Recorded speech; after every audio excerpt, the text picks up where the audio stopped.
சிறப்பு சிந்தனை உரை நம்மோடு ஐயா அவர்கள் மிக முக்கிய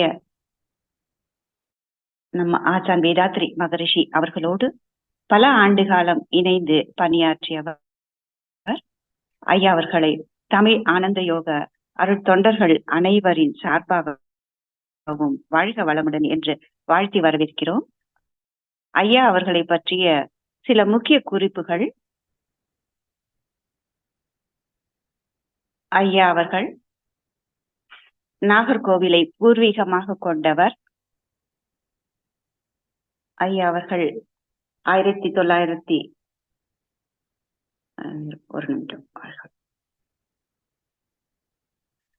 ஐயாசன் வேதாத்ரி மகரிஷியோடு பல வருடம் பயணித்தவர். நாகர்கோவிலில் முதலாக ஐயா அவர்கள் 86 ஜூலையில் ஸ்கை யோகா மனவளக்கலை மன்றம் துவங்கினார்.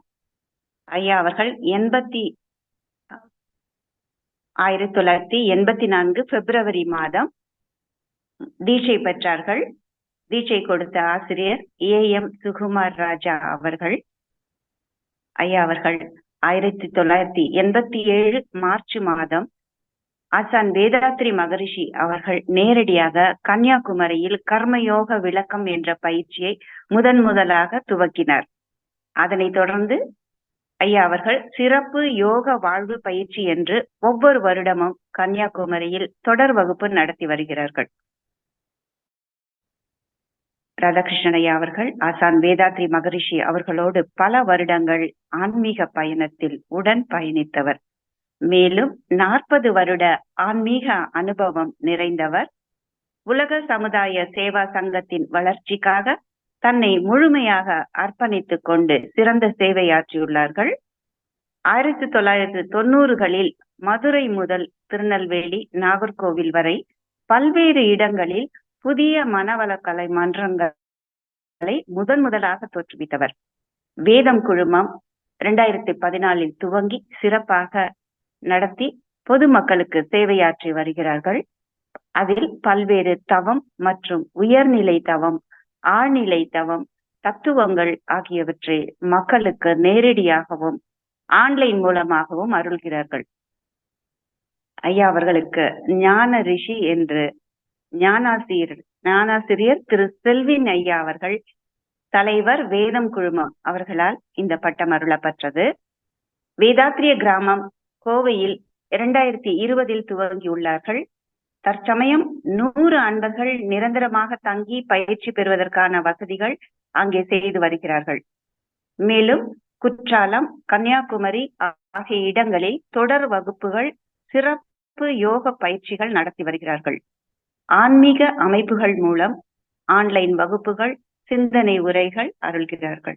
இன்று மரத்தடி ஞானம் என்கிற தலைப்பில் நம்மோடு தொடர் வகுப்பு அருள ஐயா அவர்கள் ஆத்ம உணர்வோடு இசைந்துள்ளார்கள். ஐயா அவர்களை ஞான ரிஷி AS ராதாகிருஷ்ணன் ஐயா அவர்களை தமிழ் ஆனந்த யோக அருட்தொண்டர்கள் அனைவரின் சார்பாகவும் மெய்யன்பர்கள் அனைவரின் சார்பாகவும் வாழ்க வளமுடன் என்று வாழ்த்தி வரவேற்கிறோம். வாழ்க வளமுடன் ஐயா.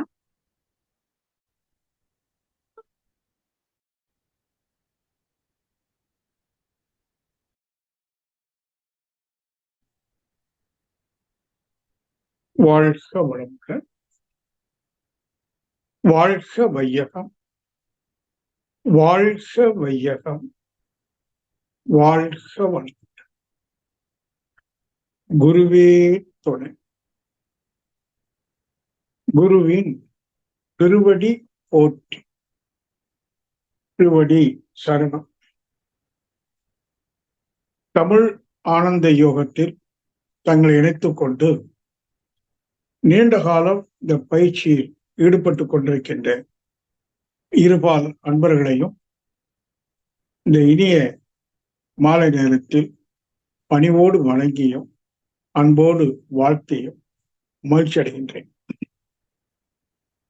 அநேகமாக ஒவ்வொரு திங்கட்கிழமைகளிலும் உங்களை சந்திக்கின்ற ஒரு வாய்ப்பை தமிழ் ஆனந்த யோகம் எனக்கு கொடுத்திருக்கு. இது என்னுடைய ஒரு கடமையும் கூட. ஏனென்றால் என்னை நான் முழுமையாக வேதாத்திரியத்திற்கு ஒப்படைத்து விட்டேன் பல காலமாக. இப்போ அவங்க அறிமுகத்துல சொல்றது போல 2016 வேதம் குழுமம் ஆன்மீக அறக்கட்டளை கோயம்புத்தூரை தலைமையகமாக கொண்டு ஆரம்பித்து முடிந்த அளவில் மக்களுக்கு ஆன்மீக சிந்தனையை தூண்டிக்கொண்டே இருக்கணும். நல்ல முறையில் நிறைய அன்பர்கள் வருகிறார்கள், பயனடைகிறார்கள்.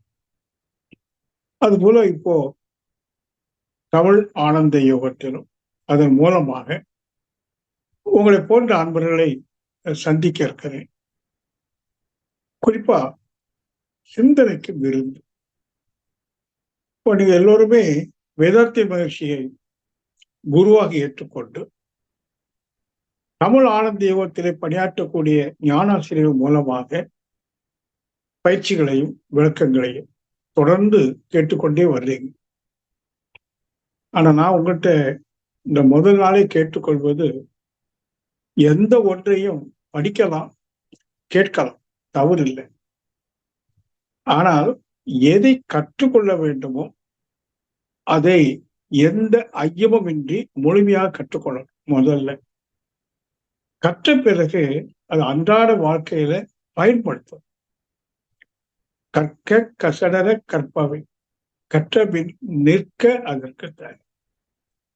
அதிலும் இப்ப நாம என்ன கற்றுக்கொள்றோம் சொன்னா, கணிதம் கற்றுக்கொள்ளது, அது பள்ளிக்கூடத்தோடு சரி. தமிழ் இது முழுக்க முழுக்க ஆன்மீக கல்வி, ஆன்மாவை பற்றிய ஒரு கல்வியை மகிழ்ச்சி நம்ம எல்லாருக்கும் கற்றுக் கொடுத்திருக்காங்க. எங்களை போன்ற ஆசிரியர்கள் கற்றுக் கொடுத்து கொண்டிருக்கிறார்கள். அதே நேரத்தில் எங்களை போன்ற ஆசிரியர்கள் எதை கற்றுக்கொண்டோமோ அதன்படி வாழ்ந்து கொண்டும் இருக்கிறோம்.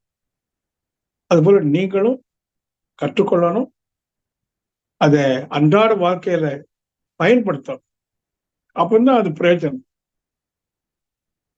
அப்போ அந்த வகையில இப்போ தலைப்பு ஒரே தலைப்பு தான் தொடர்ந்து, மரத்தடி ஞானம், இன்ஸ்டன்ட் விஸ்டம் என்று சொல்வார்.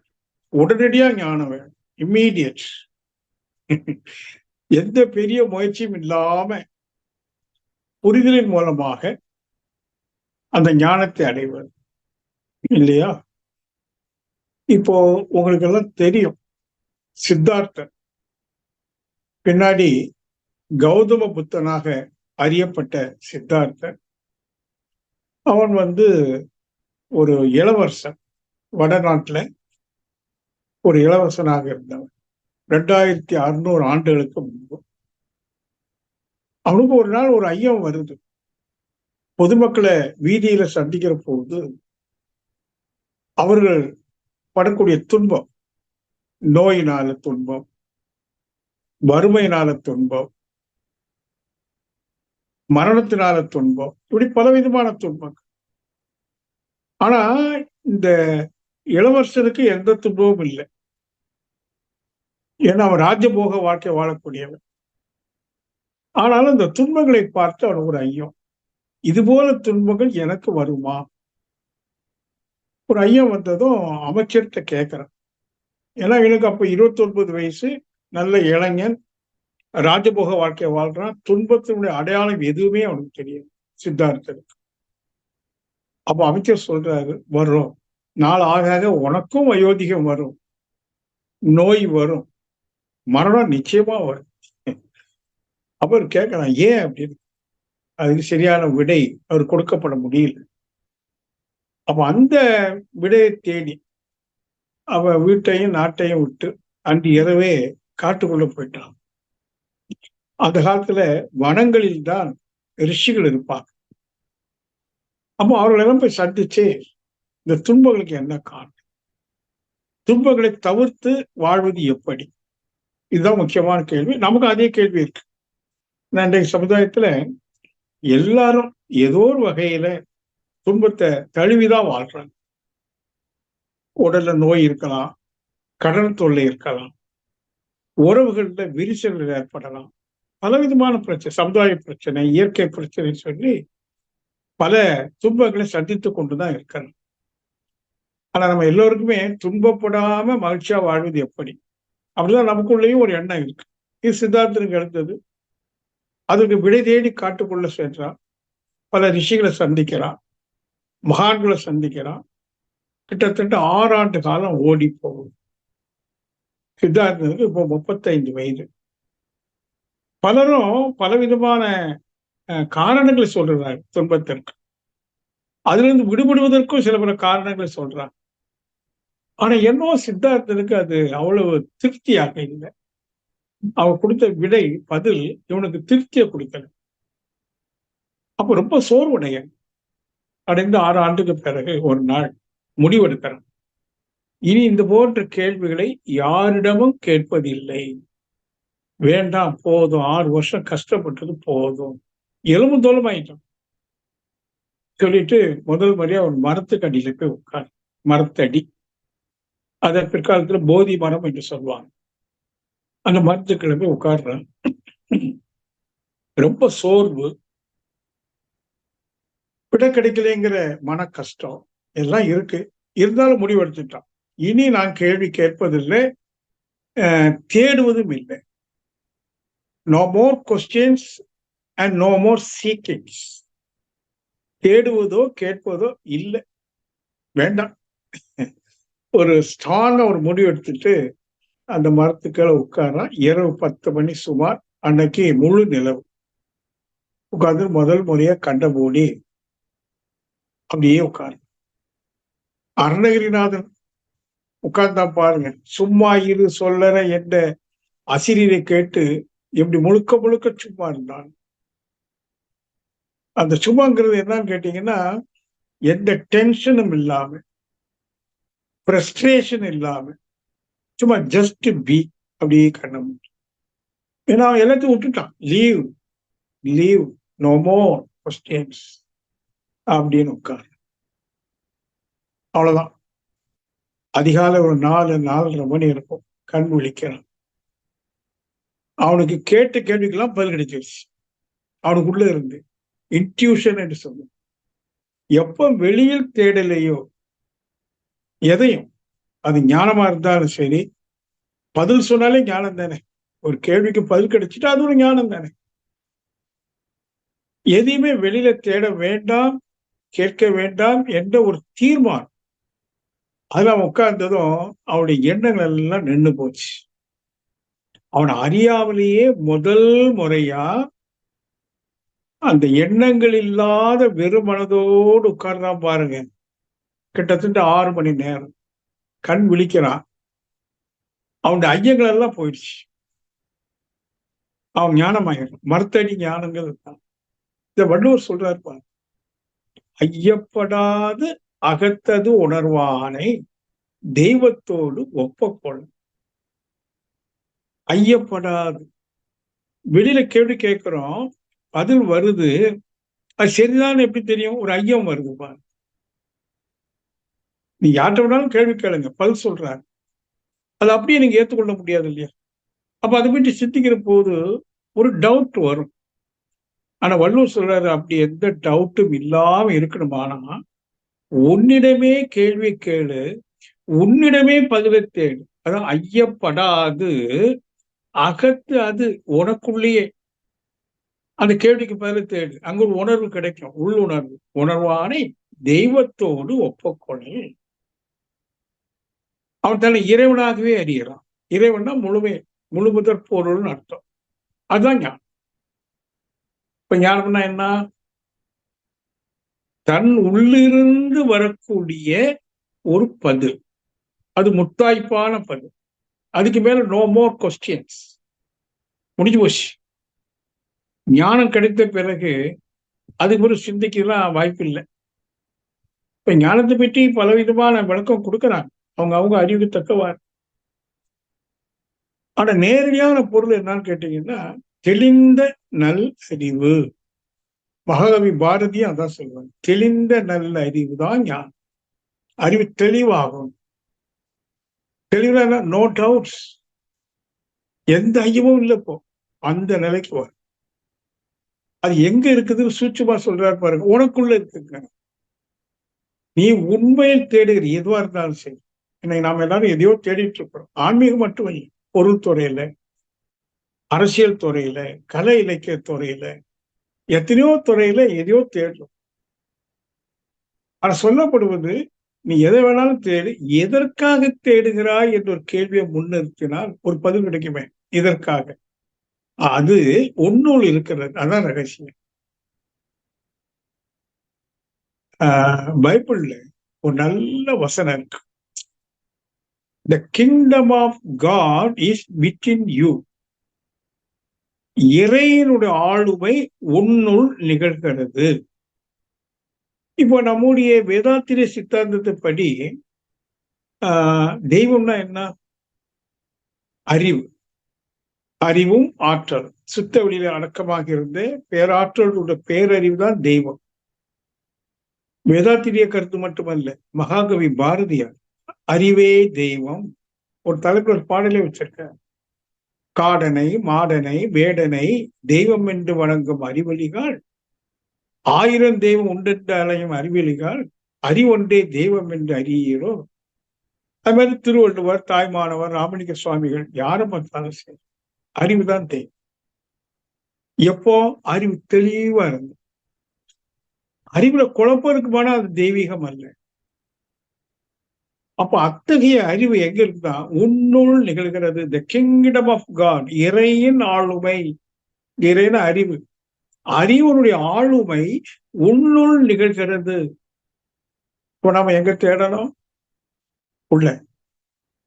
உள்ளனா உடலுக்குள்ள இல்லை, மனதினுடைய ஆழத்துக்கு போகும். அங்க போய் நிற்க நிற்க. Be still and know the secret. Be still, நிற்க. அப்ப அது எப்படி? அப்ப அங்கதான் பயிற்சி வரும். எப்படி மனம் தானாக அதனுடைய ஆழத்தில் போய் நிற்பது, அதுக்கு ஒரு பயிற்சி கொடுக்கப்படணும். ஒண்ணு. அதுலதான் நான் தேடுது இருக்குங்கிறதுக்கு என்ன ஆதாரம்? அப்ப விளக்கம் கொடுக்கப்பட வேண்டும். ஒரு பக்கம் உள்கடந்து செல்வதற்கு பயிற்சியும், உள்கடந்தால் நீ அடைவது, நீ வெளியில் தேடுவது என்பதை அவனுக்கு நிரூபணமா கொடுக்கலன்னா எப்படி முயற்சி பண்ணுவான்? அப்போ 2 இருக்கு. ஒண்ணு பயிற்சி, மற்றொன்று விளக்கம். ரெண்டும் இணையாக போகுமானால் ஒன்றும் சிரமம் கிடையாது. ஏன்னா மருத்தடி ஞானம் சொன்னாலேயே புத்தர் மருத்துக்களை ஞானம் அடைந்தார் 6 மணி நேரத்துல. அதான் இன்ஸ்டன்ட் விஸ்டம், உடனடி ஞானம். ஆனா நீங்க நிறைய பார்த்தீங்கன்னா பின்னோக்கி பல ஆன்மீக அமைப்புகளிலும், ஏன் வேதங்களில் ரொம்ப சிரமப்படுத்தி இருக்காங்க. ரொம்ப சிரமப்படுத்தி பல ஆண்டு கத்துக்கிடணும், அதை செய்யணும், இதை செய்யணும்னு நிறைய சொல்லுவாங்க. அப்படிலாம் இல்லை. ஏன்னா உண்மை மிக மிக எளிது. Truth is very very very simple. But Maya is very difficult. ஆனா மாயை இருக்கே, அதுதான் சிரமம். ஆனா நீண்ட காலமா கருத்துடல நாம ஒவ்வொருவரும் மாயை உலகத்திலேயே வாழ்ந்து வாழ்ந்து வந்ததுனால அது என்னவோ மாயை எளிதாகவும் உண்மை கடினமாகவும் வந்து போச்சு. அது உண்மையை கடினப்பட்டு கஷ்டப்பட்டுதான் உண்மையை நாம புரிந்து கொள்ளணுங்கிற ஒரு நிர்பந்தம் சமுதாயத்துல பரவலாக வந்து போச்சு. ஆனால் அப்படி இல்லை. வேதாத்திரி மகரிஷி அவர்கள், அவர் வேதம் தான் சொல்றார். ஆனா வேதங்களுடைய சாரத்தை எடுத்தாரு கையில். வேதத்தினுடைய சாரம், the essence of all Vedas கையில் எடுத்தார். சிந்தனை செய்தார். ஆழ்ந்து சிந்திக்கிற போது எப்படி எளிய முறையில இந்த ஞானத்தை கொடுப்பார். ஞானம்னா என்ன? திரும்பி சொல்றேன், தெளிந்த நல்ல அறிவு. வார்த்தையை கவனிக்கணும். தெளிந்த நல்ல அறிவு. இப்போ நம்முடைய அறிவு அல்லது மனசு எப்படி இருக்கு? குழப்பமா இருக்கு. எல்லாருடைய மனசும் குழப்பத்துல இருக்கு. அது அச்சமோ கவலையோ ஏதோ ஒண்ணு குழம்பிக்கிட்டே இருக்கு. அச்சமும் கவலை இல்லாத மனிதனே இல்லை. அதான் குழப்பம். தெளிவடைந்தவனுக்கு அச்சமும் இல்லை, குழப்பம் இல்லை. உச்சி மீது வானிடிந்த போதிலும் அச்சமில்லை பாரதி. ஏன் அச்சமில்லை? அவர் தெளிவா இருக்கான். அப்போ அறிவிலே தெளிவு ஞானம் என்றால் இந்த அறிவு எப்ப தெளிவடையும் என்று ஒரு கேள்வி வரும். ரொம்ப ஷார்ட்டா சொல்ல, அறிவு எப்போ தெளிவடையும் என்று சொன்னால், அறிவு எப்போது முழுமை அடையுதோ, பர்ஃபெக்ஷன் இன் கான்சியஸ்னஸ். அறிவு தெளிவு, அறிவுல தெளிவுங்கிறது அந்த முழுமை, பர்ஃபெக்ஷன். இப்போ நம்முடைய அறிவு, மனிதனுக்கு என்ன சொல்லப்பட்டிருக்கு? 6 அறிவு சொல்லப்பட்டிருக்கு. அதுக்கு முன்னாடி 5 அறிவு விலங்கு, 4, 3, 2 ஓரறிவு தாவர முதல் கொண்டு 5 அறிவு விலங்கு வரைக்கும் தரமாற்ற நிகழ்வுல பரிணாமத்துல சிறப்பா வந்திருக்கு. பிறகு மனிதன் தோன்றிய பிறகு காலம் செல்ல செல்ல மனிதனுக்கு உணர்ந்தவர் சொல்லக்கூடிய 6 அறிவு உண்டு. அப்போ எப்போ 6 அறிவு? ஏன்னா இந்த 6 அறிவுல இன்னைக்கு நம்ம மனுஷன் முழுமையா இருக்கிறான்னா இல்லை. ஏன்னா அவனுடைய அறிவு குழப்பத்தில் இருக்கிறதுனால அதை முழுமைன்னு சொல்ல முடியும். தெளிவானதான் முழுமை, முழுமையானதான் தெளிவு. அப்ப எப்போ அது முழுமை அடைய முடியும், நான் தெளிவடைய முடியும் என்று சொன்னால் ஒன்னே ஒண்ணுதான். இன்றைக்கு நீங்க நல்ல கவனிங்க. நாம ஒரு காலத்துல 5 அறிவு விலங்கா வாழ்ந்தோம். பிறகு பரிணாம சிறப்புல எழுச்சி பெற்று மனித குரங்காகி மனித குரங்குல இருந்து படிப்படியா தரமாற்றம் அடைந்து அவனுடைய சிந்தனை வளருது. ஒரு கட்டத்துல மனிதன் இயற்கையை பார்த்து ஆச்சரியப்பட்டு ரசிக்க ஆரம்பித்து சிந்திக்க ஆரம்பித்த பிறகுதான் அவன் ஒவ்வொன்றா கண்டுபிடிக்கிறான். நெருப்பை கண்டுபிடிக்கிறான், விவசாயம் கண்டுபிடிக்கிறான், வீட்டு கட்டுகிற கண்டுபிடிக்கிறான், சக்கரம் கண்டுபிடிக்கிறான்.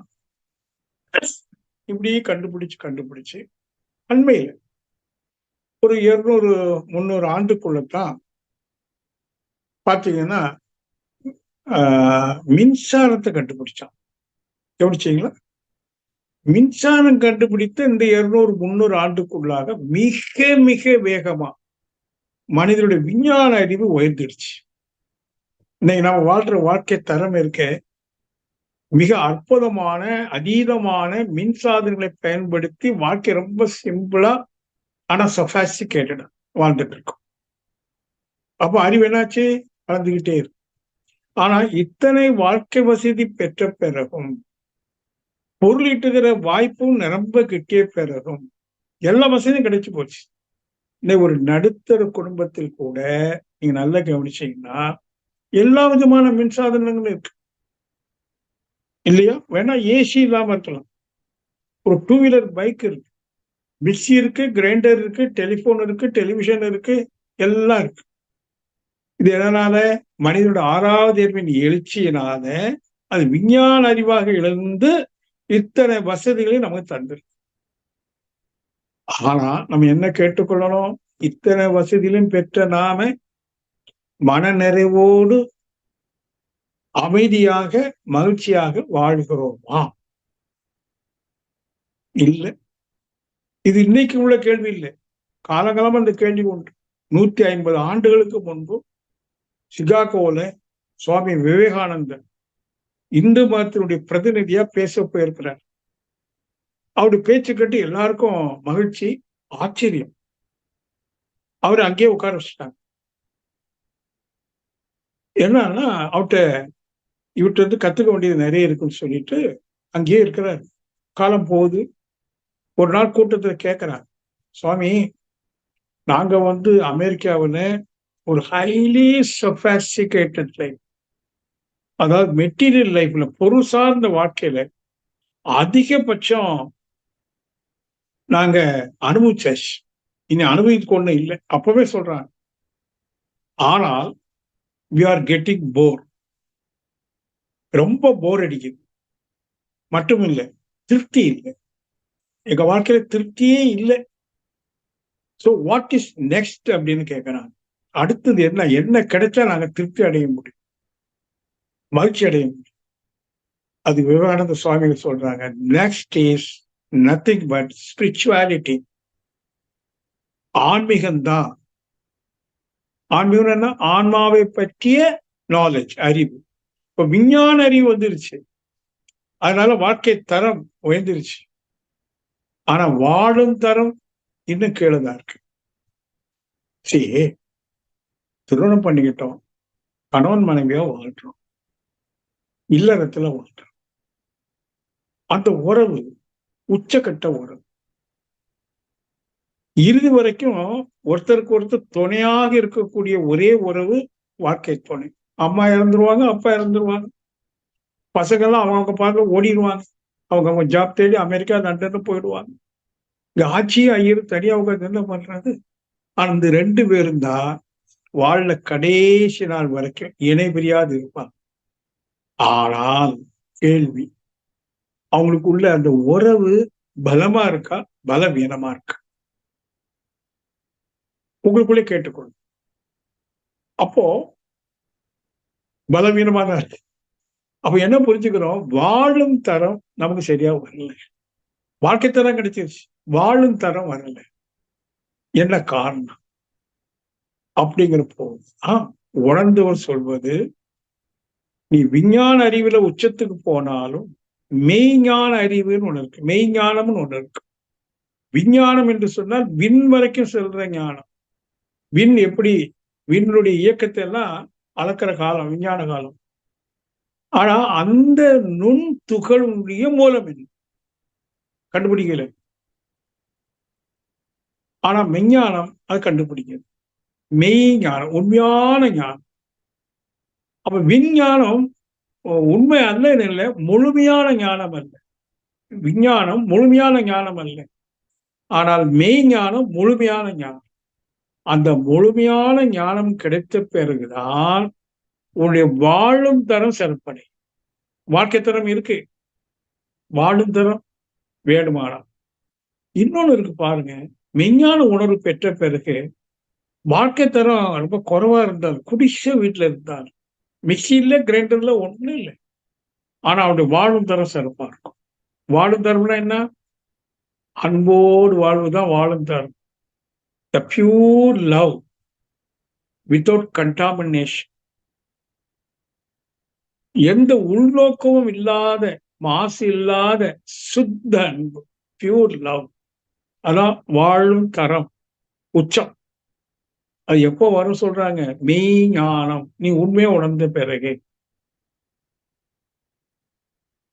ஒரு ஒரு இடத்துல வள்ளுவர் சொல்ற, ஐவுணர்வு ஏதிய கண்ணும் பயனின்றி மெய் உணர்வு இல்லாதவருக்கு. உனக்கு 5 உணர்வு இருக்கு, அதை கொண்டு கண்டு கேட்டு சிந்தித்து விஞ்ஞான அறிவை பெருக்கிக் கொண்டு துணை கருவிகளை உதவியாக கொண்டு நீ இந்த 5 புலன் வழியாக நீ வாழ்ந்தாலும் பயன் இல்லைங்கிற. ஐவுணர்வு ஏதிய கண்ணும் பயனின்றி. யாருக்கு? மெய் உணர்வு இல்லாதவருக்கு. சோ முக்கியத்துவத்தை திருப்பி நான் என்ன சொல்ல வரேன்னா, மெய்ஞானம்னு ஒண்ணு இருக்கு. அந்த மெய்ஞானம் கிடைத்தால்தான் நம்முடைய 6வது அறிவு முழுமையடையும். அது வரைக்கும் 5.9 மேக்சிமம், 6 இல்லை. ஆக சக அன்பர்களே, நான் உங்கள்கிட்ட சொல்லக்கூடியது, நமக்கு 6 அறிவு என்று சொல்லக்கூடாது. இனி 6க்கு கீழே 5க்கு மேல். எப்ப 6 அறிவு என்று உண்மையே உணர்கிறோமோ. சார் உண்மைன்னு சொல்றீங்களா? அப்படின்னா என்ன சார்? வேற ஒண்ணும் இல்லை. ஓ, வாட்ச் இருக்கு, இப்படி இருந்தா வாட்சின்னு சொல்றோம் இல்லையா? இப்படி இருந்தா மோதிரம்னு சொல்றோம். கழுத்துல காதுல போட்டு பாத்தீங்கன்னா கம்மல்னு சொல்றோம், இதை செயின்னு சொல்றோம். ஆனா ஆபரணங்களுடைய அமைப்பு வேற வேறையாக இருந்தாலும் அதனுடைய மூலப்பொருள் ஒண்ணு தானே, தங்கம். அது போல நாம இந்த இயற்கையில பலவிதமான ஜீவன்களை பார்க்கிறோம், பௌதிக பொருட்களை பார்க்கிறோம். தாவர இனம் முதல் கொண்டு மனிதன் வரைக்கும் எத்தனை லட்சக்கணக்கான ஜீவ இனங்கள் மட்டுமா, பஞ்சபூதங்கள், அண்ட சராசரங்கள், பெரிதும் சிறிதுமா எவ்வளவோ பார்க்கும். இது அனைத்துக்கும் ஏதோ ஒண்ணுதான் மூலப்பொருளா இருக்கு. அது ஒண்ணுதான் எல்லாமாக வெளிப்பட்டு, ஒன்றே பலவாக சச்சிதானந்தம் என்று சொல்லுவாங்க. ஆகையினால அந்த மூலப்பொருள் தான் மெய்ப்பொருள். சார் எங்க சார் இருக்கு? நான் எந்த கோயிலுக்கு போறேன்? ஒவ்வொரு தோற்ற பொருளிலும் மூலப்பொருள் இருக்கும். மோதிரத்திலையும் தங்கம் இருக்கும், ஜெமிக்கிலையும் தங்கம் இருக்கும், எல்லாத்துலயும் தங்கம் இருக்கும். மூலப்பொருள் இல்லாமல் தோற்ற பொருள் இல்லை. ஆகவே என்னுள் மூலப்பொருள் இருக்கு. அதே மூலப்பொருள் தான் உங்களுக்குள்ளேயும் இருக்கு, ஒவ்வொரு பொருளிலும் இருக்கு. அப்ப என்று நான் எனக்குள் இருக்கிற அந்த மூலப்பொருளை உணர்கிறேனோ அதான் மெய் உணர்.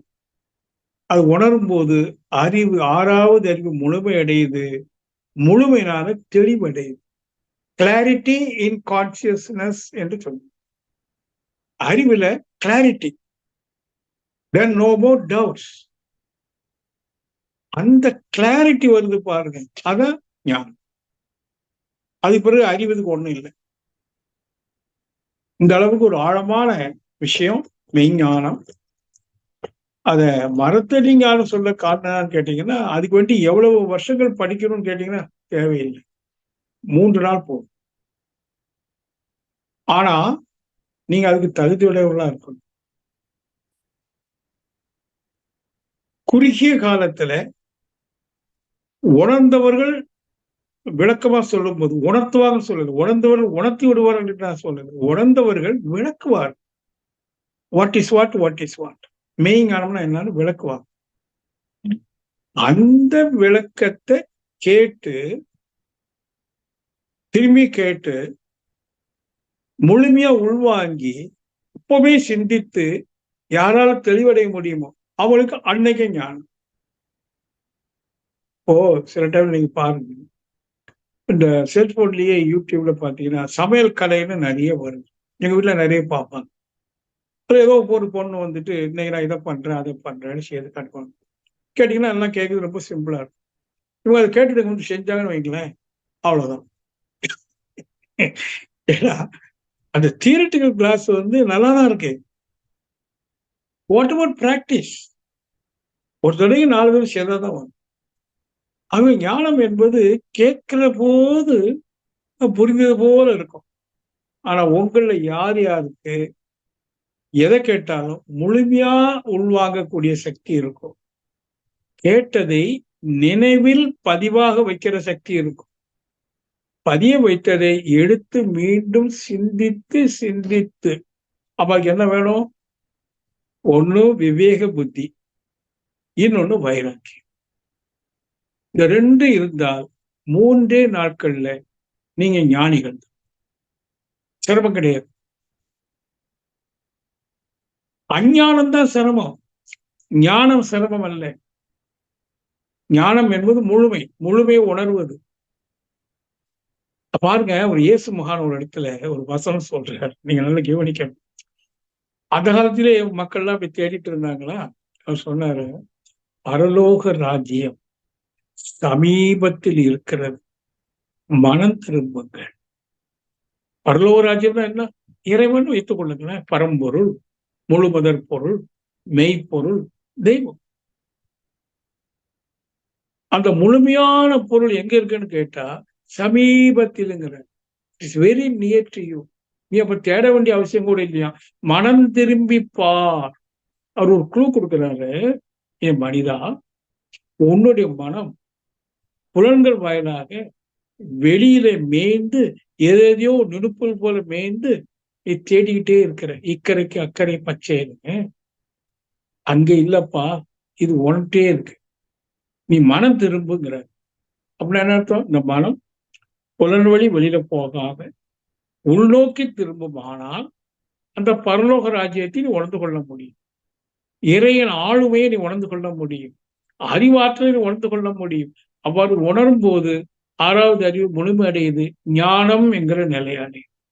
கடினம் இல்லை, ஏன்னா அது அருகாமையில இருக்கு. இன்னும் சொன்னா அருகாமைன்னு கூட சொல்றதை விட எனக்குள்ள இருக்கு, எங்கும் இருக்குன்னு சொல்லுது. அருகாமைன்னு சொல்ல விட எங்கும் இருக்கப்பா.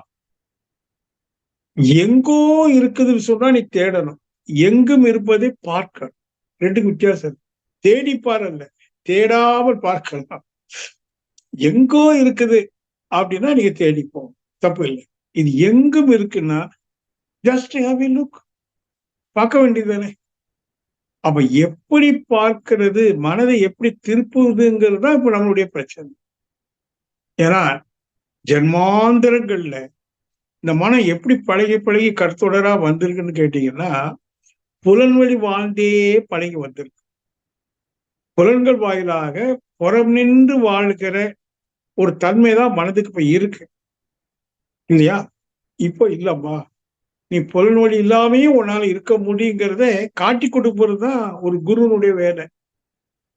அப்ப அதற்கு விளக்கத்தின் மூலமா நமக்குள்ளத்தான் இருக்குது என்பதையும், அதை உணர்வதில் கடினம் இல்லை எப்பவும் என்பதையும் ஒரு 3 நாட்கள்ல விளக்கிற முடியும். மரத்தடி ஞானம் விளக்கிற முடியும். ஆனால் உங்களுடைய சின்சியாரிட்டி, நீங்க எந்த அளவுக்கு பொறுப்போட உங்களுக்குள்ள அந்த எண்ணம் வரணுமே. ஒவ்வொருத்தரும் என்ன வரணும், நான் எனது முழுமையை உணர்ந்து 6வது அறிவிலே முழுமையும் தெளிவும் பெற்று வாழணும். ஏன்னா அறிவு தெளிவானாதான் துன்பம் இல்லாம வாழ முடியும். நம்முடைய நோக்கம் என்ன தெரியுங்களோ? 6 அறிவுல முழுமையடைவதில்லை நோக்கம். துன்பம் தவிர்த்து எப்போதும் மகிழ்ச்சியா வாழும். அதான் நம்முடைய நோக்கம். ஆனா அந்த நோக்கம் எப்ப ஈடேறும்? 6வது அறிவு முழுமையடையணும், தெளிவு பெறணும், மன உறுதியாகும். அப்ப இதுக்கு உங்களுக்கு விருப்பம் வேணும். சிலர் நீங்க நினைக்கலாம், என்னப்பா இதெல்லாம் எப்போ நடக்க போகுது? இன்னைக்கு போய் சினிமாவுக்கு போனோமா, ஹோட்டல்ல போய் சாப்பிட்டோமா, பாக்கியெல்லாம் துன்பம் வரும் போகும் தப்பு கூட்டிடுவாங்க, போச்சு. அதனால்தான் பாருங்க, எனக்கு பொதியாக சொன்ன மாதிரி 40 ஆண்டு காலம் இந்த ஆன்மீக துறையில நான் பயணித்துக் கொண்டே இருக்கிறேன். அதுக்கு முன்னாடி என்னுடைய வாழ்க்கை தரம் எப்படி இருந்தது, வாழும் தரம் எப்படி இருந்தது, எத்தனை பிரச்சனை. அதுக்கு பிறகு குருமகானை சந்தித்த பிறகு படிப்படியா ஏற்பட்ட மாற்றங்கள், அப்புறம் வாழ்க்கையில நான் சந்திச்ச அனுபவங்கள், கசப்பான அனுபவங்கள் நிறைய உண்டு.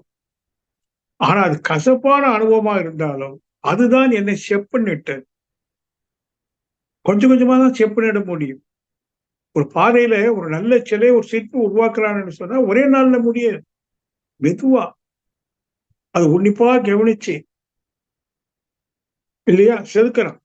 அது மாதிரி நாம நம்மளையே செதுக்க வேண்டிய கட்டாயத்துல இருக்கிறோம். ஆனா இதுக்கெல்லாம் விருப்பம் வேணுமே. ஆனா என்ன கிடைக்கும், அதான் அந்த விஷயம். நிகரற்ற செல்வம், ஓவை இல்லாத ஒரு ஐஸ்வர்யம் வைங்களேன். நம்ம எல்லாரும் ஐஸ்வர்யம் விளங்குறோம். நிகரற்ற, ஓமையற்ற, ஈடு இணையற்ற ஒரு ஐஸ்வர்யம் நமக்குள்ள இருக்கு. அப்போ அதுக்கு முதல்ல விருப்பம் வேணும், அடுத்து வைராக்கியம் வேணும். காலையில் 4:30 எந்திக்கணும். நாளைக்கு நான் தவம் சொல்லித்தரேன்னா 4:30 எந்திரிச்சு எந்திக்கணும். 4:30 7 மணி முன்னாடி முடிச்சு பழக்கம் இல்லை. அப்போ வைராக்கியம் வேணும். அவர் சொல்றதை கேட்டு சிந்திக்கிற விவேக புத்தி வேணும். சோம்பேறித்தனம் ஆகாது. நம்ம ஸ்கூல்ல எல்லாம் படிக்கும்போது எவ்வளவு சோம்பேறித்தனம். எக்ஸாமினேஷன் டைம்ல படிப்போம், அன்றன்று கொஞ்சம் கொஞ்சமா. இந்த லேசினஸ் சொல்றோம், அது இருக்கவே கூடாது. அப்போ யோகான்னு சொன்னாலேயே அதுல விதவிதமான பயிற்சிகள். உடலை கட்டணும், நிமிர்ந்து உட்காரணுமே, ஸ்பைனல் கார்டு ஸ்ட்ரெயிட்டா இருக்கணுமே. சமணம் போட்டு தரையில உட்கார்ந்தா குறைஞ்சி ஒரு 1/2 மணி நேரம் உடல் அசையாம அப்படி இருக்கணும். அப்ப அதுக்கு வேண்டிய யோகாசனங்கள், ஆசனங்கள், பயிற்சிகள், இருக்கிற நோயெல்லாம் போக்குவதற்குரிய முயற்சிகள். நோய் இல்லாம யாரும் இல்லை. ஆனா நோயினுடைய வீரியத்தை கொஞ்சம் கொஞ்சமா குறைக்க முடியும். உணவு முறை ஒண்ணு, உடல் பயிற்சி, உணவு முறை, சாப்பிடக்கூடாது தவிர்க்கணும். அது வைராக்கியம் வேணும். இருக்கு.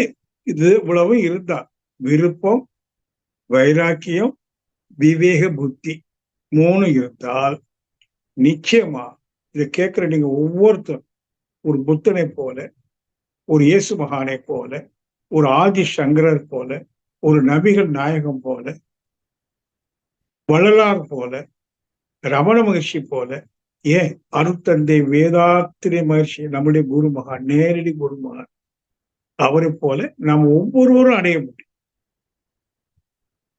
அப்போ இதுக்கு என்ன வேணும்? விருப்பம், விடாமுயற்சி வேணும், வைராக்கியம் வேணும், விவேக புத்தி வேணும். நாங்க சொல்லிக் கொடுப்பது ஒரு கடினமும் இல்லை. வேற எந்த பயிற்சியும் தேவையில்லைங்க. தலைகளை நிக்கணும்னு அவசியமே இல்லை. முதல்ல புரிதல்.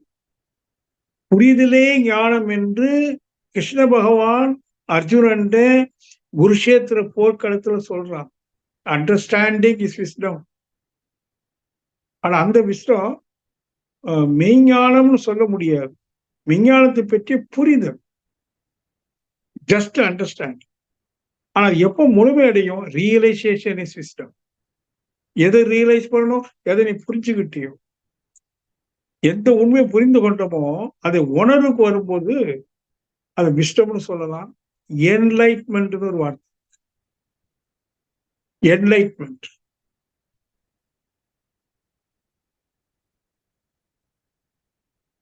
அப்போ நம்முடைய மரத்தடி ஞானம் என்று தலைப்பு கொடுத்தாலும் 6 மணி நேரத்துல புத்தனுக்கு கிடைச்சது போல கிடைச்சிருமான்னு கேட்டீங்கன்னா, அந்த 6 மணி நேரத்துக்கு முன்னாடி அவன் செலவு பண்ணாம பாருங்க. 6 ஆண்டு காலம் செலவு பண்ணான் இல்லையா? அது அவன் கடைசியா என்ன கண்டுபிடிச்சான்? தேடுவது தப்புன்னு கண்டுபிடிச்சான். நல்ல கவனிங்க. சித்தார்த்தன் ஒரு நாட்டினுடைய இளவரசன், ராஜபோக வாழ்க்கை வாழ்கிறவன். நம்ம மாதிரி இல்லை. நாமெல்லாம் இன்னும் கொஞ்சம் அறகுறையா தான் வாழ்த்துட்டு இருக்கோம். அவன் ராஜபோக வாழ்க்கை வாழ்கிற ஒரு இளைஞன்.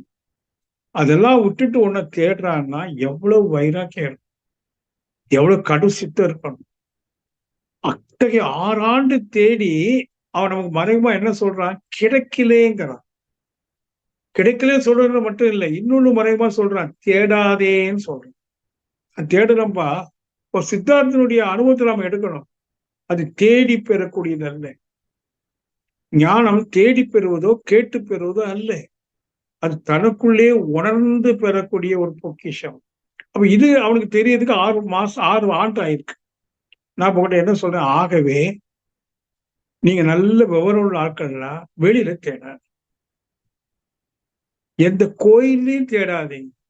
கொஞ்சம் அடிச்சு சொல்றேன். கோயில்ல பிரசாதம் கிடைக்கும், ஞானம் கிடைக்காது. மத போதகர்கள் விளக்கம் கொடுப்பாங்க, ஞானம் கொடுக்க முடியாது. சரி, வேதத்தின் வச்சு கொடுத்துருவாரான்னு கேட்டீங்கன்னா முடியாது. குருமார்கள் நமக்கு வழிதான் காட்டுவான். என்ன வழி தெரியுங்களா? எப்பா, நீ தேடக்கூடிய அமைதி, மகிழ்ச்சி, முழுமை, தெளிவு எல்லாம் உனக்குள்ள இருக்குன்னு சுட்டி காட்டுவாங்க. ஒரு ஒரு முறை நம்ம சப்ஜெக்ட் மேல நம்ம போகணும். இது ஒரு முன்னுரையா நீங்க வைத்துக்கோங்க. ஒரு ரமண மகர்ஷிட்ட ஒரு பால் பிரிண்டன் சொல்லி ஒரு வெள்ளைக்காரன், பிரிட்டிஷ், கொஞ்ச நாள் அவர் கூட சீடன் போல இருந்தான். ஏன்னா அவன் பெரிய பிலாசபர், ஆன்மீகத்துல நல்ல சிந்தனை உள்ளவன். குறிப்பா ஆன்மீகத்துக்கு இந்தியா முன்னோடி இருந்த காரணத்தினால அவன் இந்தியாவில குறிப்பா வட இந்தியாவில ரிஷிகேஷம், ஹரித்வார் போன்ற இடங்கள்ல எல்லாம் அங்க நிறைய சாமியார்கள் இருப்பாங்க. அவங்களெல்லாம் சந்திச்சு ஏதோ உரையாடி கடைசியா தமிழ்நாட்டுல காஞ்சிபுரத்துல பழைய பெரியவாள் இருந்தார் இல்லையா, அவர்கிட்ட போய் அவருடைய மடத்துல தங்கி அவர்கிட்ட நிறைய சம்பாஷணை பண்ணி கொஞ்சம் ஆன்மீகத்தை தெளிவடைறதுக்கு என்னென்னமோ பண்றாரு. அப்போ பெரியவாள் சொல்றாங்க, அப்பா உன்கிட்ட ஞான தேடல் நிறைய இருக்கு, நீ அதை முழுமை அடையணுமானா திருவண்ணாமலையில ரமண மகர்ஷியர் ஒருத்தர் இருக்கார், நீ அவரை போய் பாருன்னு சொல்லி அனுப்பி விடுறாங்க. காஞ்சி பெரியவருடைய பெருந்தன்மை பாருங்க அனுப்பி விடுறாங்க. இவர் அங்க போய் கூட ரமணர்கிட்ட நிறைய கான்வர்சேஷன் போயிட்டே இருக்குது. ஒரு நாள் ரமணர்கிட்ட அவர் கேட்கிறாரு, சாமி, நான் இந்தியாவில பல மாதங்கள் சுத்தினேன், காவி உடுத்த பல பெரியவர்களை சந்திச்சேன், பல மகான்களை வட இந்தியாவில எல்லாம் சந்திச்சேன். ஆனா அவங்க சொல்லக்கூடியது, அவங்க தன்னை குருவாக அறிமுகப்படுத்துறாங்க.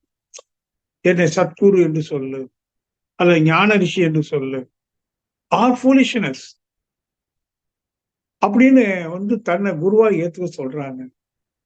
ஆனா இவன் பால் பிரெண்டர் நல்ல ஒரு பிலாசபர்னால அது ஓப்பனா சொல்றான். ஆனா சாமி, என்னால அப்படி ஏத்துக்க முடியல. சரி, இப்ப என்ன வேணும்? I want to know who is the authentic master. யார் உண்மையான குரு என்று நான் எடுத்துக்கொள்வது? யார் இருக்க முடியும்? ரமணர் உங்களுக்கு தெரிஞ்சிருப்பீங்க, அவர் மௌனத்திலே உபதேசம் கொடுக்கிறவர். இருந்தாலும் இவருடைய தேடலுக்கு ஒரு விடை கொடுக்கணுமேங்கிறதுக்காக சுருக்கமா சொல்றாரு, நான் உனக்கு ஒரு கேள்வி கேட்கிறேன், நீ அது பதிலை தேடிட்டு வா, அப்புறம் யாரை நீ உண்மையான குருவா ஏற்றுக்கொள்ள வேண்டும் என்று சொல்றேங்கிற. உடனே இவருடைய பேச்சை கேட்டுட்டு அவர் போறாரு. இல்ல, போகல. அப்பதான் சொல்றாரு, ரமணர் சொல்றாரு, வாப்பா, நான் இப்போ உன்ட்ட ஒரு கேள்வி கேட்கிறேன். கேள்வி இல்லை, ஒரு க்ளூ கொடுக்குறேன். யார் ஒருவர் உன்னிடம் இல்லாததை வெளியில் எடுக்கின்றார், உன்னிடம் உள்ளதை உனக்கு கொடுக்கின்றாரோ அவரை நீ உண்மையான குருவாக ஏற்றுக்கொள். நீ கேட்கிறான், who is the authentic master? அதுக்கு அவர் ஆன்சர், யார் ஒருவர் உன்னிடம் இல்லாததை வெளியில் எடுக்கின்றாரோ, உன்னிடம் உள்ளதை உனக்கு கொடுக்கின்றாரோ அவரை நீ குருவாக ஏற்றுக்கொள்கிறார். He was confused. ஏன்னா அந்த இதுல ஒரு முரண்பாடு இருக்கு பாருங்க, நல்ல கவனிங்க, ஒரு முரண்பாடு. உன்னிடம் இல்லாததே வெளியில் எடுப்பவர். சார், என்னிடம் இல்லாதது அவர் எப்படி எடுக்க முடியும்? அதான் இல்லையே. ஆனா நம்ம சொல்றாரு, அவரு பைத்தியம் முடிச்சு போச்சு. ஆக்சுவல் உன்னிடம் உள்ளதே உனக்கு கொடுக்கிறவர், அது எப்படி கொடுக்க முடியாது? ஆல்ரெடி ஏன்ட்டதுன்னு இருக்கு. ஸோ ஒரு இரவலண்ட் ஸ்டேட்மெண்ட், இருந்தாலும் போப்பான்ட்டார். இவன் போய் ஒரு இடத்துல அமைதியா உட்கார்ந்தான். அந்த வாக்கியத்துக்கு மீதே தியானிக்கிறான். என்னிடம் இல்லாததை வெளியில் எடுப்பவர், என்னிடம் உள்ளதை எனக்கு கொடுப்பவர். திருப்பி திருப்பி சாண்டிங் பண்றான். அவனுக்குள்ள என்னிடம் இல்லாதது எது எடுக்கிறாரோ இல்லையோ, எது அப்போ அவர் என்ன உணர்த்துவார்? என்னிடம் இது இல்லை, ஆனா நான் இருக்குன்னு நினைக்கிறேன். நான் என்னிடம் இருக்குன்னு நினைக்கிறேன், ஆனா உண்மையில அது இல்லைன்னு எனக்கு யாரு விளக்குறாரோ, அப்புறம் என்னிடம் இல்லைன்னு நினைக்கிறேன், அது உன்னிடம் தான் இருக்குன்னு காட்டி கொடுக்கிறாரோ, அவர் தான் குரு. நீங்க நல்ல கவனி. இப்போ அதோட ஆன்சர் என்ன? ஸ்ட்ரெயிட்டாவே சொல்றேன். இந்த நான் என்று ஒண்ணு இருக்கா இல்லையா? இருக்குல்ல. ஆனா நான் என்று ஒன்று இல்லைன்னு உனக்கு சொல்லித்தரணும், புரிய வைக்கணும். அப்புறம் உன்னிடம் உள்ளது, ஆனா நான் இல்லை நினைக்கிறேன், அது இறைவன். நான் இருக்கேன், இறைவன் அங்க கோயில்ல இருக்கிறான். நான் வேறு, இறைவன் வேறு. அப்படித்தானே எல்லா மதங்களும் சொல்லிட்டு இருக்கு. நான் வேறு, இறைவன் வேறு. ஆனால் நான் என்று ஒருவன் இல்லை, நீ என்று ஒருவன் இல்லைன்னு உனக்கு சொல்லிக் கொடுக்கணும். மாறா இறைவன் தான் அவன்கிட்ட இருக்கான்னு சொல்லிக் கொடுக்கணும். அவனை குருவா ஏத்துக்கோன்னு இவன் சிந்தனையில ஆன்சர் கிடைக்குது. உடனே ஓடி ரமணர் காலில் விழுந்து, ஐயா கண்டுபிடிச்சிட்டேன், நீங்க தான் எனக்கு உண்மையான குருங்கிறான். என்னப்பா கண்டுபிடிச்சு சொல்றான்? இப்போ சொல்லு, இப்போ சொல்றேன், நான் உனக்கு எப்படி குருவா இருக்க முடியும்? கண்டுபிடிச்சது நீ தானே. நான் என்று ஒன்று இல்லை என்றும் இறைவன் தான் அங்க இருக்கிறான் என்றும் யார் தெரிவிக்கிறாரோ அவர் தானே இறைவன். நீ தானே கண்டுபிடிச்ச. ஆகவே you are your real master. நீதான் உனக்கு குருவாக இருக்க முடியும். பால் பிரண்டன் விடல். அப்ப தென் ஹூ யூ ஆர் அப்படின்னு எனக்கு நீங்க யாருன்னு கேட்கற. அடுத்த சொல்றாரு, தேர் ஆர் டூ மாஸ்டர்ஸ். ரெண்டு குரு இருக்கிறாங்க. ஒரு குரு உன்னை வெளியிலிருந்து உள்ளே தள்ளுகிறார், இன்னொரு குரு உள்ளிருந்து உன்னை உள்ளே இழுக்கிறார். தள்ளப்படுகிறது, இழுக்கப்படுது. There are two master. ஏன் வேலை? உன்னை உள்ள தள்ள. ஜீசஸ் என்ன சொல்றார்? மனம் திரும்புங்கள், நான் உன் மனசை திருப்புற வேலையை செய்வேன், நீ உள்ள போய் ஈர்த்து உள்ள போற வேலை நீ பார்த்துக்கோ அப்படின்னு முடிச்சாரு. இது எதுக்கு சொல்ல வரேன்? இப்ப நாம எல்லாரும் வேதாத்திரி மகேஷோட சீடு. ஆனா அவர் நமக்கு ஞானத்தை நேரடியாக தர முடியாது, இறைவனை நேரடியாக தர முடியாது. அவர் விளக்க சொல்றாரு, உனக்குள்ளதான் இருக்கு, நான் என்பது மாயா, இறைவன் என்பது உண்மை. அதுக்கு விளக்கம் கொடுக்கிறார். அதுக்கு வேதாத்திரி வருஷம் மாதிரி யாருமே கொடுக்கல. ரமணர் கூட கொடுக்கல, அவர் குழு கொடுத்து விட்டாரு. ஏன்னா அவர் மௌன குரு மாறி போகக்கூடியவர். இவரு கையில எடுத்தது விஞ்ஞானம். குறிப்பா அந்த விஞ்ஞான கருத்து காந்த தத்துவம் அதை கொண்டு நல்ல நிரூபணம் நாம் சிந்திக்கலாம். நான் சிந்திக்கலாம். அந்த தெய்வீகம் எனக்குள்ள இருக்கு, நான்கிறது மாயா. அப்போ அதுக்கு மகிழ்ச்சி அவங்க விஞ்ஞானத்தின் துணை கொண்டு மெஞ்ஞானத்தை நிரூபித்து நமக்கு விளக்கம் கொடுக்கிறாரு. அது ஒரு பியூட்டி என்னன்னு கேட்டீங்கன்னா, விஞ்ஞானத்தின் மூலம் கொடுக்கிற போது எல்லா மதத்தினரும் வேதாத்தின் முயற்சியை ஏற்றுக்கொள்வாங்க. அவங்கள மத வேறுபாடு இருக்காது. கிறிஸ்டியன்ஸ் இயேசு சொன்னாதான் கேட்பான், இஸ்லாமியர்கள் நபிகள் சொல்றதான் கேட்பான், இந்து மதத்தோட கீதையோ ஏதோ ஒண்ணு கேட்பான். ஆனா இங்க வேதத்தின் விஷயம் எல்லாரும் ஏத்துக்குவாங்க. ஏன்னா அவர் மதத்துல கை வைக்கல, அவர் விஞ்ஞானத்தை எடுக்கிறார். விஞ்ஞானத்தை எடுத்து இயற்கையை பகுத்தும் தொகுத்தும் காட்ட காட்ட காட்ட காட்ட நம்ம விஞ்ஞானம் புரிய ஆரம்பிக்கும். அந்த அளவுல மிக எளிய முறையில. அதனாலதான் அது மரத்தடிங்க. சரி, அதுல ஒரு குழு சொல்ல விட்டுட்டேன். புத்தன் சொன்னது நீங்க கையில எடுத்துக்கொள்ளணும். என்னன்னு, எனக்கு 6 வருஷம் ஆச்சப்பா, கிடைக்கல, நான் முடிவெடுத்தது என்ன, எனக்குள்ளதான் தேடணும் முடிவெடுத்தேன்னு சொன்னா பாருங்க. ஆகவே நீங்க வெளியில தேடாதே பார் என்று இயேசு சொல்றாரு ஒரு இடத்துல. டோன்ட் சீக் பட் சி, தேடாதே பார் அவரும் சொல்றாரு, மகிழ்ச்சியும் சொல்றாரு, ரமணர் சொல்றாரு. ஆனா நம்ம என்ன பண்ணிட்டு இருக்கோம்? தேடுறோம். மாயா. இறைவனை புறத்தே தேடுவது மாயா. மாயானா இல்லூஷன், மயக்கம். அப்படி இல்லை. எங்க ஊர்ல தான் நாகர்கோயில்ல ஒரு கவிஞர் இருந்தார், கவிமணி தேசிக விநாயகம் பிள்ளை, கேள்விப்பட்டிருப்பீங்க. அவங்க அந்த காலத்துல கன்னியாகுமரி போற வழியில சுசீந்திர கோயில் இருக்கு, அதுவும் உங்களுக்கு தெரியும், பெரிய கோயில். அந்த கோயில பத்தி பாட்டு எழுதுறாரு. பாட்டு எனக்கு முழுமையா தெரியாது, இருந்தாலும் சொல்றேன். எழுதுறாரு, கோயில் கண்டேன், கோபுரம் கண்டேன், மாட வீதி கண்டேன், தெப்ப குளம் கண்டேன், தேரோடு வீதி கண்டேன், தேரும் கண்டேன். அங்க 2 தேர் நிற்கும். எல்லாம் கண்டேன் அழகா எழுதிட்டு கடைசியில் எழுதுறாரு, ஆண்டவனை கண்டிலேனே.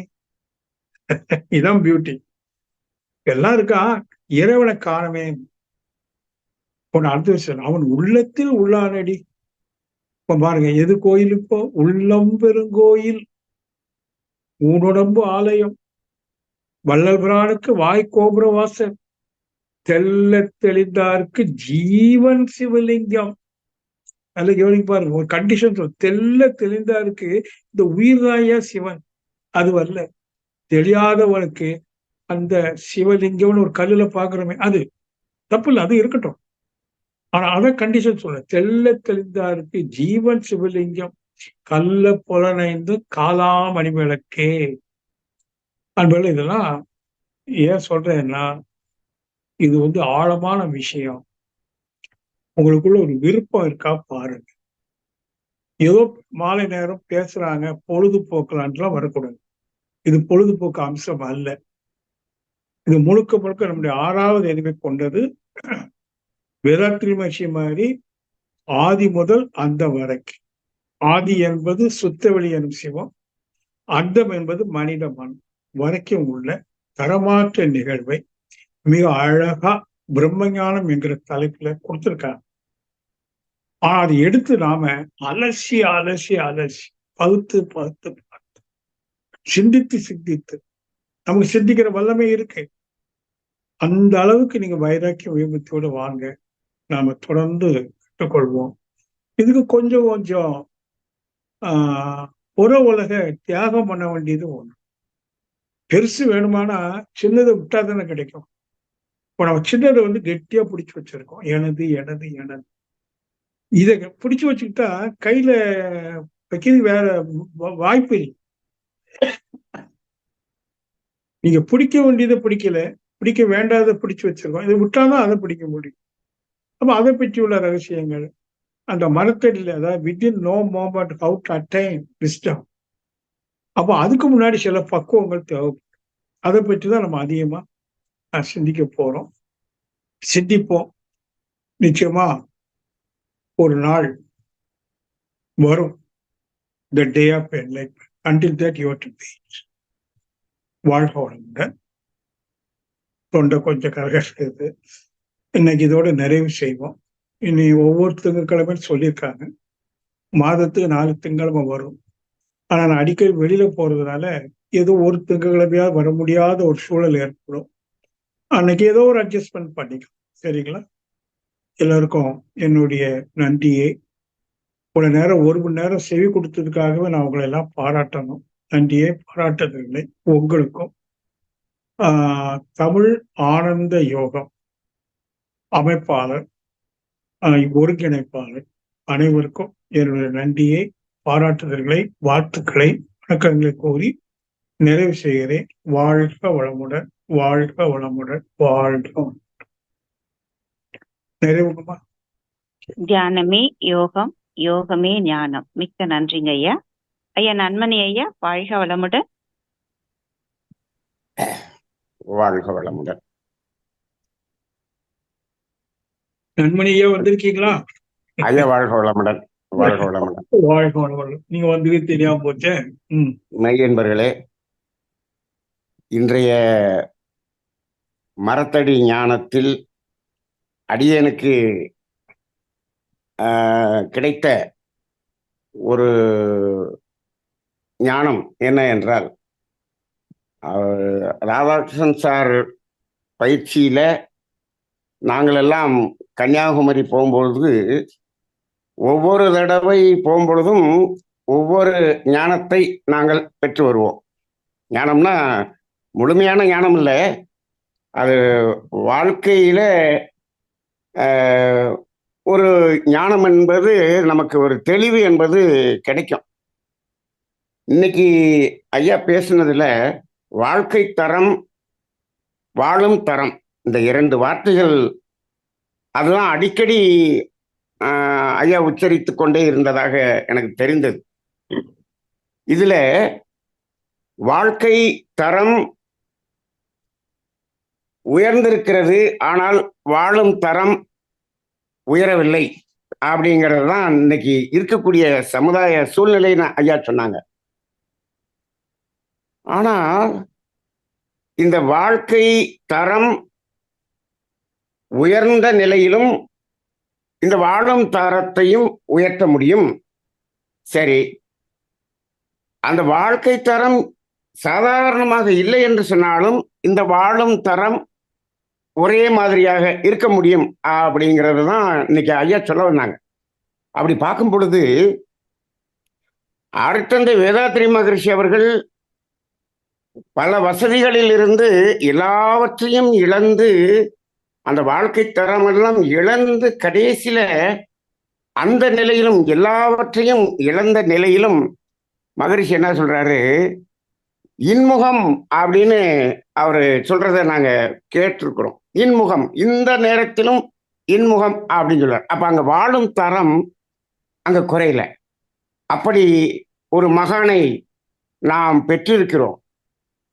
இன்னொன்னு என்னன்னா, எனக்கும் ராதாகிருஷ்ணன் ஐயாவுக்கும் முதன்மை சீடர் வேதாத்ரி மகரிஷியா இருந்தாலும், எங்கள் இருவருக்கும் அடுத்து 2வது ஒரு சீடர் இருக்கின்றார். அவர் வாழ்க்கை தரம் உயர்ந்த நிலையில் இருந்து கொண்டே வாழும் தரத்தையும் உயர்த்தி வைத்தவர். அவர்தான் ஓஷோ. அப்ப எந்த இடத்துல, 2 இடத்துலையும் பார்க்கிறோம், அந்த வாழும் தரம் என்பது இங்க எந்த நிலை இருக்கிறதோ அதே நிலையை உணர்ந்தவர் ஓஷோவாகவும் இருக்கிறார். அப்ப அந்த இடத்துல எப்படி இருக்கிறது அதைத்தான் எங்களுக்கு கன்னியாகுமரியில ஒவ்வொரு பயிற்சியிலையும் ஐயா சொல்லிக்கிட்டே இருப்பாங்க. உன்னிடம் இருக்கிறது, ஆனால் அது உன்னுடையது அல்ல. அதுதான் அந்த வாழ்க்கை தரம் உயர்ந்திருந்தாலும் வாழும் தரத்தை எப்படி வச்சுக்கிறதுங்கிறதுக்கு எல்லாத்தையும் இது உன்னுடையது, இது என்னுடையது, ஆனால் என்னுடையது அல்ல, இந்த வார்த்தையை தான் அடிக்கடி சொல்லுவாங்க. அப்ப இதுல இப்போ நான் இந்த ஜோதிடத்தில் இப்போ நான் கொஞ்சம் நிறைய அதாவது ஜோதிட அனுபவங்களிலே இப்ப நுணுக்கமாக துல்லியமாக காண வேண்டும் என்ற அடிப்படையில் அந்த ஜோதிடத்துக்குள்ள போகும்போது அதுல இப்ப நான் பிராக்டிஸ் பண்ணிக்கிட்டு இருக்கும்போது எங்க குழுல ஒரு ஒரு பெரிய கேள்வி வந்தது. என்ன கேள்வின்னா, அதாவது ஒரு பெரிய கோடீஸ்வரர் அவருடைய ஜாதகத்தை நாங்க ஒரு ஆய்வுக்கு எடுத்துக்கிறோம். அதே சாதாரண ஒரு நிலையில் இருக்கக்கூடிய வாழ்க்கை தரத்தில் உயர்ந்தவருடைய ஜாதகத்தை எடுத்துக்கிறோம். வாழ்க்கை தரத்துல சாதாரணமா இருக்கிறவர் 2 பேர் ஜாதகத்தையும் நாங்க அப்படியே எடுத்து ஆய்வு செய்கிறோம். இதுல ஒரு அதாவது நாங்க அத நம்பர் ரீதியா சொல்லுவோம். அது இப்ப அவருடைய திசா புத்திகள்ல 2, 4, 6, 10 வரும் பொழுது அவருடைய ஒரு வாழ்க்கை தரத்துல ஒரு பெரிய ஒரு பெரிய உயர்வு அவர் அதுல ஒரு மகிழ்ச்சியை உணர வேண்டிய ஒரு காலகட்டம். இப்ப பாருங்க, அந்த கோடீஸ்வரருக்கும் அதே 2, 4, 6, 10 என்ற திசா புத்தி நடக்குது. சாதாரணமா ஒரு டாக்ஸி ஓட்டுறவர் அவருக்கும் அதே திசை நடக்குது. தொடர்புகள் ஒரே மாதிரி இருக்கு. ஒரே கிரகம், ஒரே கிரக நிலை, 2 பேருடைய ஜாதகமும் ஒரே மாதிரி இருக்கிறது. இந்த பீரியட்ல இவர் இதை அடைந்தாக வேண்டும், அவரும் அடைந்தாக வேண்டும். இப்போ இதை எப்படி பார்ப்பது என்று அந்த இடத்துல பார்க்கும்போது, இந்த டாக்ஸி ஓட்டுறவர் என்ன பண்றார், வாடகைக்கு டாக்ஸி ஓட்டிக்கிட்டு இருக்கிறார். இந்த 2, 4, 6, 10 இந்த காலம் வரும் பொழுது அவர் புது கார் வாங்கி, அது வாடகை கார் ஓட்டுனர் புது கார் வாங்கி ஓட்ட ஆரம்பிச்சிட்டார். புது கார் வாங்கிட்டார். அந்த கோடீஸ்வரர் என்ன பண்ணிட்டாரு, ஒரு 100 கோடியில இன்னொரு ஃபேக்டரி கட்டிட்டார். 2 பேருக்கும் நடந்தது. இப்போ இங்க இந்த பயிற்சியாளர்கள் எல்லாம் கேட்கிறாங்க, 2 பேருக்குமே ஒரே கிரகம் 2, 4, 6, 10, 2, 4, 6, 10. அந்த 2, 4, 6, 10 100 கோடி ரூபாய் ஃபேக்டரி கொடுத்திருக்கிறது. இந்த 2, 4, 6, 10 ஒரு புது காரை கொடுத்திருக்கிறது. இது என்ன, எப்படி வித்தியாசம், எப்படி அப்படின்னு அவங்களுக்குள்ள கேட்டாங்க. அப்ப அந்த இடத்துலதான் நான் சொல்லும் பொழுது, அவர் 100 கோடி அந்த ஃபேக்டரி கட்டும்போது என்ன அக மன உணர்வை, மகிழ்வு உணர்வை, மகிழ்ச்சி உணர்வை உணர்ந்தாரோ அதே உணர்வை இவர் அந்த புது கார் வாங்கும் போது அதே அளவுக்கு அந்த உணர்வை இவர் அகத்துக்குள்ளாக உணர்ந்தார். இங்கு அந்த உணர்வு தான் முக்கியமே தவிர இது காரா 100 கோடியா அப்படிங்கிறது புறத்தில் இருக்கிறது. அது அகத்தில் இருக்கக்கூடிய உணர்வைத்தான் இந்த கிரகங்கள் கொடுத்திருக்கிறது அப்படின்னு அன்னைக்கு ஒரு டிஸ்கஷனை முடிச்சோம். இது இன்னைக்கு ஐயா வாழ்க்கை தரம் வாழும் தரம்னு சொன்ன இது சொல்லும் பொழுது எனக்கு அது ஞாபகத்துக்கு வந்தது. ஆக அந்த அகத்தில் இருக்கக்கூடிய அந்த உணர்வு என்பது அதை நோக்கிய பயணம்தான் இந்த ஞானம் என்று ஐயா சொன்னாங்க. ஒரு 3 நாள் போதும்னு சொன்னாங்க. இப்போ நாம தமிழானந்த யோகத்துல நம்மெல்லாம் அந்த 3 நாள் போறதுக்கு தகுதிப்படுத்திக்கிறதுக்கு நம்மளை தகுதிப்படுத்திக்கணும் அப்படிங்கிற ஒரு நிலையில் தான் இருக்கிறோம் என்று நினைக்கிறேன். அந்த அடிப்படையிலே எந்த நிலையில் வாழ்க்கை தரம் இருந்தாலும் வாழும் தரம் ஒரே மாதிரி இருக்க வேண்டும் என்பதுதான் ஞானம் என்ற ஒரு ஞானத்தை இன்று ஐயா அவர்கள் நமக்கு உணர்த்தி இருக்கிறார்கள். வாழ்க வளமுடன் ஐயா. நன்றி ஐயா. வாழ்க வளமுடன். மிக்க நன்றி ஐயா. வாழ்க வளமுடன். ஐயா அவர்கள் இருவரையும் துரிய நிலையிலிருந்து அனைவரும் வாழ்த்துவோம். இவ்வளவு நேரம் நமக்கு சிறந்ததொரு மரத்தடி ஞானம் என்ற தலைப்பிலே மிகச்சிறந்த சிந்தனை உரை வழங்கிய ஐயா ஞான ரிஷி AS ராதாகிருஷ்ணன் ஐயா அவர்கள் வாழ்க வளமுடன். அவர்களின் அன்பு குடும்பம் வாழ்க வளமுடன். அவர்களின் ஆன்மீக தொண்டு வாழ்க வளமுடன். சிறந்ததொரு விளக்கம் அளித்த இறைஞான ஆசிரியர் நன்மணி ஐயா அவர்கள் வாழ்க வளமுடன். அவர்களின் அன்பு குடும்பம் வாழ்க வளமுடன். நம்மை தெளிந்த நல்ல அறிவுக்கு அழைத்து செல்லும் ஐயா அவர்கள் இருவரும் வாழ்க வளமுடன், வாழ்க வளமுடன், வாழ்க வளமுடன்.